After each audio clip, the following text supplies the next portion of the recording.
오늘의 전국 현안 짚어보겠습니다. 이태규 국민의힘 의원, 안민석 더불어민주당 의원 나와 계십니다. 어서 오십시오. 안녕하세요. 안녕하세요. 예. 앞서 저희가 잠깐 정리를 해드렸는데 윤석열 대통령이 오늘 국회 찾았고요. 또 이재명 대표와도 만나서 이야기를 나눴습니다. 두 사람 모두 민생을 강조했던 것 같아요. 두 사람의 소통을 어떻게 보셨어요?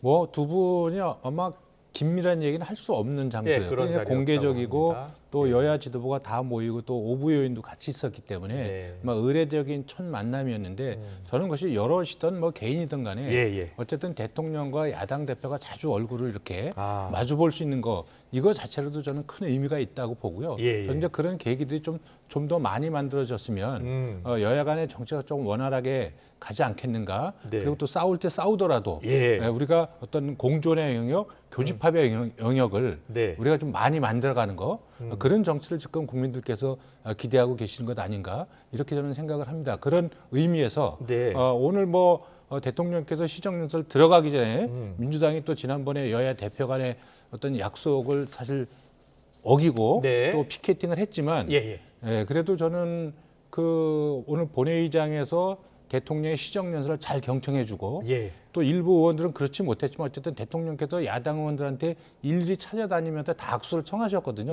또 그런 부분에서 반갑게 이렇게 악수로 맞아주는 야당 의원들의 모습을 보면서 그런 모습은 참 좋았다고 생각합니다. 작년 시정연설 때 모습과 많이 달랐어요. 그 당시 때는 이제 민주당이 보이콧했습니다. 검찰과 감사원이 야당을 향해서 지나치게 수사하고 있다 이런 이유였는데요. 오늘 윤 대통령과 이재명 대표의 첫 소통은 어떻게 보셨어요? 보기 좋았습니다.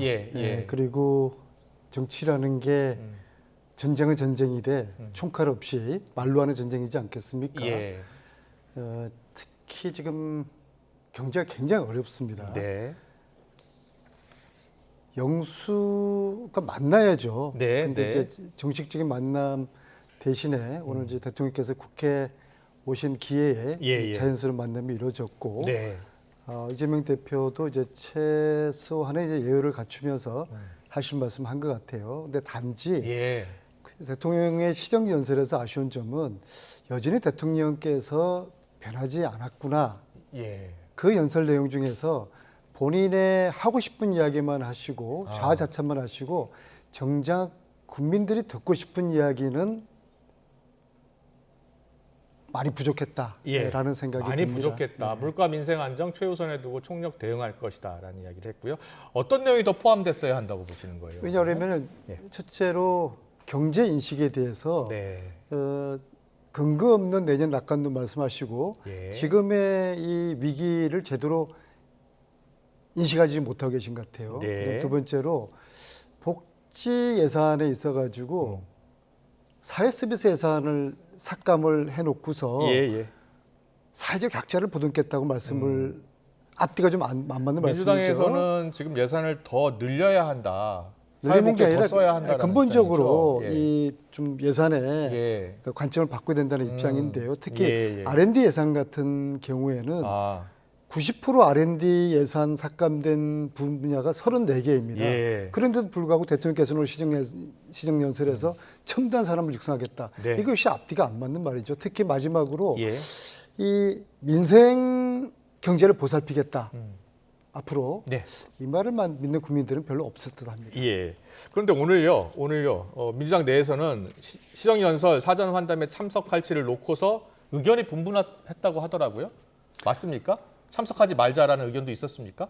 그런 의견도 있었던 것 같은데 결국에는 이제 그 이재명 대표가 참석하겠다는 결정을 하신 것 같은데요. 그건 잘한 것 같아요. 왜냐하면은 오늘은 여야 대표들이 대통령이 국회에 오시는 시정연설을 맞아서 함께하는 자리인데 만약에 그 자리에 이재명 대표가 빠졌더라 그러면은 그 모양새가 안 좋았을 겁니다. 그래서 그리고 이제 오늘 이렇게 만남을 계기로 해서 앞으로 영수회담이 이루어지는 하나의 모멘텀이 되지 않을까 그런 기대를 해봅니다. 그리고 이제 이참에 대통령께서도 인식을 달리하셔서 뭐 100마디 말씀보다는 이재명 대표 만나 주시고 그래서 그 대통령과 이재명 대표가 머리를 맞대고서 이 민생 문제 또 경제 문제 타개를 위한 여러 가지 대화와 소통을 하시는 것이 정상적인 국가의 모습 아니겠습니까? 네, 윤석열 대통령이 대통령실로 여야 대표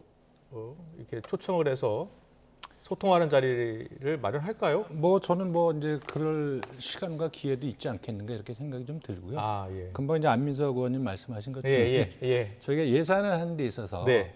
사실 지금 정부 입장에서는 사실 이제 건전재정의 기조를 건전재정을 가지고 계속 강조하더라고요. 그래서 이제 예. 국가 채무가 물론 이제 코로나 영향도 있었겠지만 전임 정부에서 굉장히 획기적으로 폭증했기 때문에 그때 이제 국제통화기금도 한국의 그 국가 채무 비율이 너무 가파르다. 네. 이렇게 해서 우려와 경고의 목소리도 냈었는데 이제 엊그저께 이제 국제통화기금 IMF가 한국의 건전 재정 기조가 너무 좋다, 네. 바람직하다 이렇게 또 이야기했지 않습니까? 예, 예. 이제 그런 가운데서 건전 재정 기조를 유지하는 가운데서도 저는 우리가 기초생활수급 대상자라든지 생계급여라든지 어려운 소외계층을 위한 예산을 대폭 늘렸거든요. 예. 그런 부분에서 저희가 약자를 보살피고 보듬는 데 있어서 많은 신경을 썼다는 부분들 그리고 요번에 저희가 조금 정부가 잘한 부분을 이야기할 적에 23조 원의 지출 구조조정을 단행을 했습니다. 네, 구체적으로요? 그래서 과거에 정말 이 목적외로 예산이 잘못 나가고 있거나 또 불효불급한 예산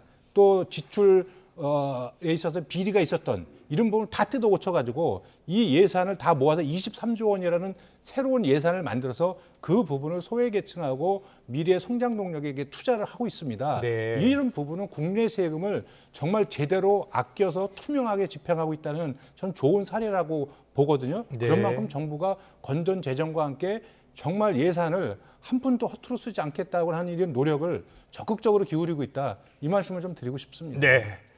자, 시정연설의 엇갈린 평가. 김기현 대표는 예산안 꼼꼼하게 잘 챙겼다. 이런 설명 잘 된 것 같다라고 했지만 민주당에서는 맹탕 연설이다라고 비판을 했습니다. 국정기조 전환, 국민을 두려워하라. 이거 피켓이 했잖아요. 예. 지금 이제 강서 보궐선거가 보여줬듯이 네. 현 정권에 대한 그 국민들의 불만, 분노가 상상을 초월하지 않습니까? 예. 그런 상황에서 저희 야당이 이런 국민들의 민심을 담아낼 수 있는 최소한의 행동은 해야 된다. 네. 그런 고민이 있었고요. 그렇군요. 예. 그렇다고 그래가지고 어제 또 여야 원내대표들이 좀 더 서로가 배려하는 본회의장에서 피켓이 하지 않고 소리 지르지 않고 본회의장 내에서 이걸 야유 이제 구성이 협의를 오늘 했어요. 없더라고요. 예. 그래서 저희들이 최소한의 민심을 담아내는 모양새가 어떤 걸까 네. 고심 끝에 예. 그래도 대통령이 국회 들어오시는 그 장면에서 우리가 침묵 시위를 하자. 그렇군요. 그런 정도로 예. 결정한 겁니다. 알겠습니다. 다음 주제로 바로 넘어갈게요. 정치권에서 지금 김포가 갑자기 뜨거운 감자가 됐습니다. 국민의힘이 경기 김포시를 서울시에 편입하는 방안을 당론으로 추진하겠다고 했는데요. 그 배경을 두고 관심이 쏠리고 있습니다. 일각에서는 여당 당론 추진이 내년 총선을 염두에 둔 것 아니냐 이런 분석이 나오는데 자 윤재옥 원내대표 그리고 장경태 민주당 최고위원의 목소리 듣고 오겠습니다. 김포는 서울시로 편입하는 것이 지역 주민들을 위해서 바람직하다고 결론을 내렸고 그래서 당론으로 추진하기로 했습니다. 다만 뭐 총선 전략이라고 앞에 그렇게 굳이 붙이기보다는 지역민들의 수건을 당이 선제적으로 좀 챙기겠다는 그런 의미로 이해해 주시면 좋겠습니다. 인근에 있는 여러 도시들에 대해서도 서울 편입을 논의해야 되는 게 아닌지 그렇죠. 여러 가지 논의해야 될 절차와 과정이 매우 많습니다. 그렇죠. 그런 상태에서 국민의힘이 정말 이렇게 국정 현안을 무책임하게 자꾸만 던지기식으로 여러 가지 현안을 민생들을 그러니까 민생들을 제한하려고 한다면 네. 정말 너무 무책임하다라고 네. 생각하고 있습니다. 분들은 어떻게 들으셨습니까? 김기현 대표가 어제 이 추진 이야기를 했거든요. 이 이야기가 어떻게 나오게 된 겁니까?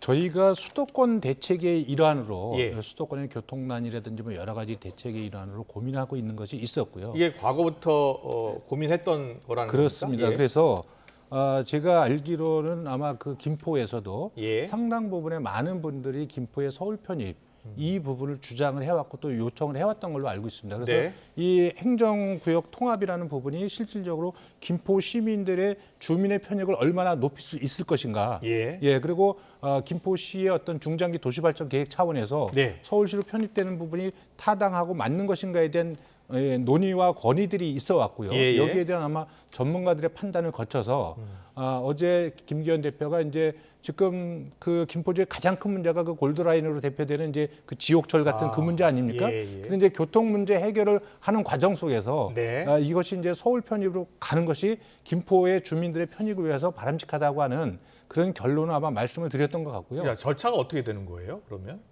어떻게 추진하겠다는 거예요? 이 부분 이제 법을 바꿔야 됩니다. 예, 예. 법을 바꿔서 서울과 경기도 지역에 이제 관할 지역을 재조정하는 법안이 필요한 거고요. 예. 그럴 경우에 이것이 이제 과연 이제 지방자치단체에 의해서 요청에 의해서 또 경기도의 동의를 받아서 요청에 의해서 행안부로 건의를 하게 되면 네. 행정안전부가 이 부분을 정부 입법으로 추진할 수도 있고요. 네. 또 한편으로는 또 이제 국회의원이 입법을 해가지고 이게 추진할 수도 있는데 제일 중요한 것은 이 부분에 있어서 지역 주민들이 여기에 동의하느냐, 네. 지역 주민들의 의사가 가장 중요하고요. 또 최종적으로 이제 여야가 합의가 돼야 법안이 통과될 수 있기 때문에 이 두 가지 부분이 해결되지 않으면 이 부분도 이제 원활하게 추진되기는 어려운 거죠. 그렇죠. 지역 주민들의 의견이 가장 중요하고요. 그리고 여야가 합의 처리해야 될 일 같은데요. 민주당에서는 어떻게 보고 있는 거예요? 뜬금 없다 이런 이야기 하던데요. 빌공짜 있지 않습니까? 예, 예. 되지도 않을 일을 공약으로 저렇게 던지는 거예요. 네. 지금 경기도는 북도와 남부를 분도를 하는 이 문제를 추진을 하고 있어요. 이게 예. 한두 해도 아니고 30년 이상 된 수건 사업이었어요. 경기 북부 특별자치도 네, 이야기하시는 그런데 거죠? 예. 저 김포 편입은 예. 경기도가 동의할 리가 없어요. 예. 경기도가 동의하지 않으면은 이것은 안 되게 돼 있는 거예요. 근데 안 될 일을 왜 던졌을까? 저 두 가지라고 보는데요. 예. 첫째는 수도권 판 흔들기입니다. 수도권 판 흔들기다. 지금 수도권의 위기를 인식하면서 예. 이러다가 수도권에서 그 전멸하겠다는 위기의식을 국힘이 가지지 않습니까? 그런 차원에서 새로운 프레임을 짜서 판을 흔들려고 하는 그런 의도가 있다고 보고요. 네. 두 번째는 김기현 당대표 측면에서 네. 본인의 예. 수도권 차출론에 대한 일종의 대응으로서 네. 이 카드를 지금 던진 거라고 봐요. 아, 그래요? 네, 그래서 예. 본인의 그런 얼마나 불편하겠습니까? 수도권 차출론도 염두에 둔 것이다. 수도권 김기현 대표가 수도권 온다고 그래가지고 어디서 출마하고 어떻게 당선되겠습니까? 예. 이걸 갖다가 혁신위원장께서 당대표 이런까지 거론하면서 수도권으로 가라고 하니까 얼마나 불편한 시간을 보내게 있겠습니까? 예, 그래서 예. 일종의 국면 재난용으로 김포 편입 카드를 꺼냈다고 여러 가지 가능성을 이야기해 주셨는데 민주당에서는 총선용일 가능성 그리고 판 흔들기다. 그리고 나아가서는 김기현 대표 지금 수도권 차출로 나오니까 거기에 대한 하나의 방안 아니겠느냐 이렇게 보고 있습니다. 어떻게 흘러갈 것 저는 같습니까? 야당에서는 예. 그게 정치적으로 판단하고 접근할 수 있다고 네, 보지만 네. 실질적으로 김포 시민들 같은 경우는 낮에는 사실 서울 시민이고 저녁 때는 경기도민 아닙니까? 그러니까 이제 생활권이 같은 거죠. 예. 근데 직장을 주로 이제 시내로 들어오니까 그러면 이분들의 교통 문제를 비롯해 종합적으로 예. 이분들의 주민 편익을 극대화시킬 수 있는 방안이 만약에 서울 편입이라면 예. 그거는 저는 야당이 반대할 명분은 없다고 생각을 합니다. 그리고 아까 이제 분도 말씀을 하셨는데 경기 남도와 북도로 나눌 적에 예. 실질적으로 그렇게 되면 이 김포시가 경기 북도로 가는데 사실 한강 건너서 유일하게 혼자 뚝 떨어져 있는 지역이 됩니다. 이 지역이. 예. 그래서 저는 행정구역을 만약에 재편을 한다면 예. 김포 같은 경우는 오히려 서울로 편입하는 것이 더 합리적이겠다. 이제 이런 개인적인 생각을 갖고 있습니다. 네. 그리고 아까도 말씀드린 제일 중요한 것은 어떤 방안이 김포 시민들의 편익을 높여줄 수 있는 것이냐. 예. 그래서 김포 시민들이 원하면 그 원하는 방향으로 가는 것이 저는 바람직한 행정이라고 보거든요. 예. 근데 상당수 경기도민들은 낮에는 서울 시민이고 표현하신 것처럼 밤에는 경기도민인 경우가 많아요. 예. 그러면 김포 편을 시켜주면은 구리는 어떻게 합니까? 남양주 시민들 어떻게 합니까? 예. 하남 어떻게 합니까? 예. 부천 시민들 어떻게 합니까? 저희 오산 시민들 중에서도 예. 낮에는 서울 오산이 지역 시민이고 구시니까요. 예. 밤에는 경기도민인 분들이 많이 있어요. 예. 이렇게 되면은 예. 아마 제가 볼 때 국힘에서는 더 주택보다 실이 많을 겁니다. 근데 경기도민을 상대로 지금 거론되고 있는 시에 사시는 분들 여론조사를 하면 어떻게 나올 것 같아요? 상당수가 아마 서울 편입을 원하지 않겠습니까? 예, 예. 당장에 집값이 올라가고 예, 예. 서울 시민이 되기를 원하는 율이 저는 많을 거라고 보는데 예. 물론 지역마다 또 편차가 있을 건데요. 예, 예. 근데 이게 상대적 박탈이라는 것이 예. 그러니까 콩 하나를 남은 먹는데 내가 안 먹을 때 네. 이때 사람들이 화가 나는 거거든요. 예. 김포만 편입시켜주고 예. 구리, 남양주, 부천, 하남 여기는 편입 안 시켜준다. 그쪽 주민들이 또 가만히 있겠습니까? 예. 상대적 박탈감 느끼는 이건 일종의 국민들의 편가르기 하는 상대적 결과를 초래하는 박탈감, 거거든요. 편가르기 이런 이야기들이 나오고 있어요. 저는 그것이 아니고 아까도 말씀드렸지만 예. 이것이 동일한 생활권 내에서 그 인접 지역의 주민들의 편익을 최대로 높여주고 예. 또 중장기적으로 가장 합리적인 어떤 그 도시 발전 계획을 수립하는 데 있어서 네. 이 통합이나 편입이 바람직하다면 네. 저는 그거는 주민들의 의사를 물어봐야 된다고 생각이 들고요. 예. 주민들이 원하지 않으면 누구도 할 수 없는 부분입니다. 그래서 메가시티 이야기가 나오면서 다른 지역도 지역 그래서 주민들이 원하면 한다는 거예요? 아니 그러니까 예. 이 부분이 지금 사실 서울은 인구가 주는 예, 경향성을 예. 갖고 있는 거고 경기도는 계속 늘어나가고 있는 거 아니겠습니까? 예. 그래서 정말 규모의 행정과 규모의 재정을 어떻게 확보해서 네. 중장기적으로 도시를 제대로 만들 것인가 이런 관점에서 한번 접근해 볼 필요가 있다 이 예. 말씀을 드리는 거죠. 알겠습니다. 이게 지금 일단은 여당 발로 정치권 이슈가 됐는데요. 어떻게 더 진행이 될지 좀 지켜보겠습니다. 야당이 본격적인 대응은 하고 있지 않은 것 같고요. 다음 이슈 넘어가겠습니다. 인효한 혁신위 출범 이후에 국민의힘이 연일 시끌시끌합니다. 낙동강 하류 세력은 뒷전에 서야 한다. 이 발언에 대해서 영남권 의원들 지금 인효한 위원장의 사과까지 요구하면서 의총에서 반발하기도 했습니다. 어떤 이야기들이 오갔는지 듣고 오겠습니다. 경상남북도의 훌륭한 국회의원들이 서울에 와서 경쟁력이 있으면 좀 도왔으면 좋겠다. 그 이름을 거명한 것도 없고 많은 경우에 우리 국민이 희생을 했고 정치인이 덕을 봤는데 이제는 문화를 바꿔서 우리 정치인들이 희생하고 국민을 위해서 국민한테 이득이 되는 그런 사상 전환이 있었으면 좋겠습니다. 영남 의원들은 양지에서만 있다 하는 이런 식의 이제 그 기본적인 선입관이 강합니다. 예. 그런 인식에 기반해서 말씀을 하셨는데 각각의 의원들이 굉장히 치명적으로 받아들이는 부분이기 때문에 이것이 변화가 아니는 분란의 소지가 있습니다. 영남 의원들이 수도권 오는 것에 대해서는 별로 효과 없다고 보세요?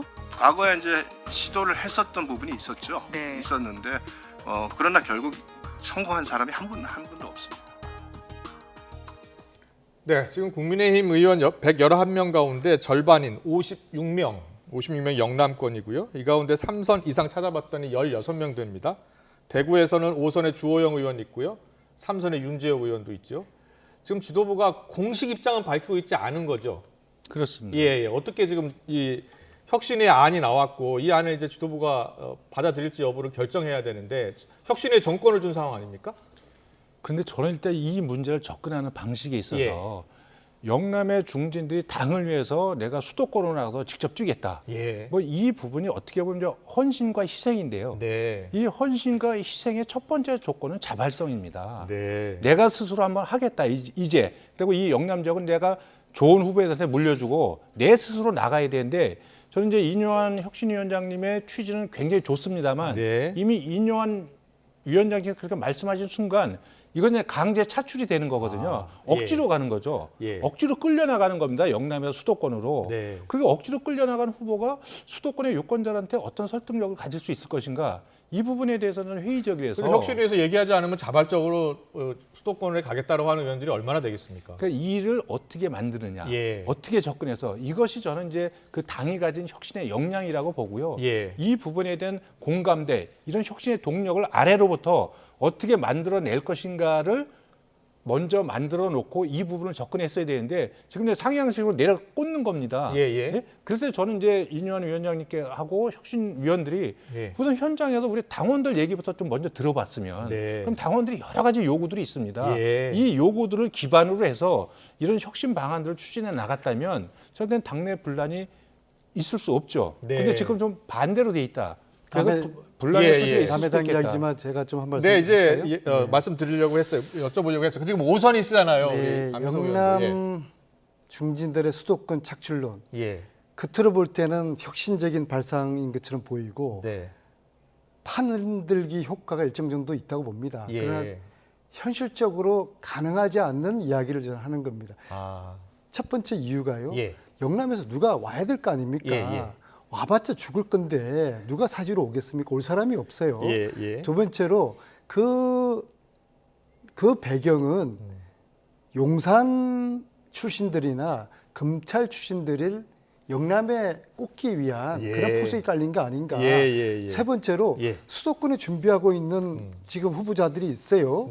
그분들의 반발을 살 거예요. 그래서 이 세 가지 이유 때문에 저것은 현실적으로 불가능한 이야기를 혁신위원장께서 하시는 건데 나름대로 좀 의도는 있으신 것 같아요. 근데 보통 여야가 총선 앞두고 이 중진들 험지 출마론 계속 나오잖아요.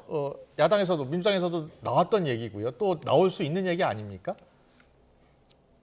저 같은 경우가 다 틀린데요. 저는 제 지역구를 아마 국힘에서 전략 지역으로 지금 정한 모양이에요. 제가 듣기로. 그래서 자객 공천을 하겠다.